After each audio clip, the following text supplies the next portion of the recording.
As you're designing your application, it can sometimes be difficult to keep things consistent.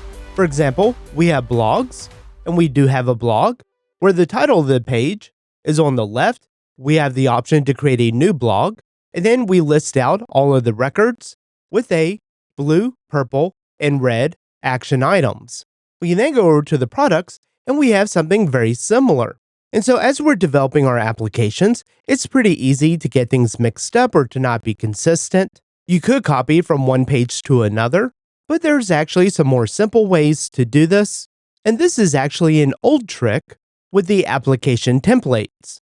And that's what we're going to be looking at in this episode, and how we can use a bit of metaprogramming to make our views more unified. Now, we'll say that this isn't a solution that is for everything, especially in some views that are very different from one another. But if you do have areas in your application that have a similar look and feel, then something like this could be very powerful. And did you know that you can go to railsstore.com to get your own Ruby on Rails t-shirt or your Drift in Ruby t-shirt?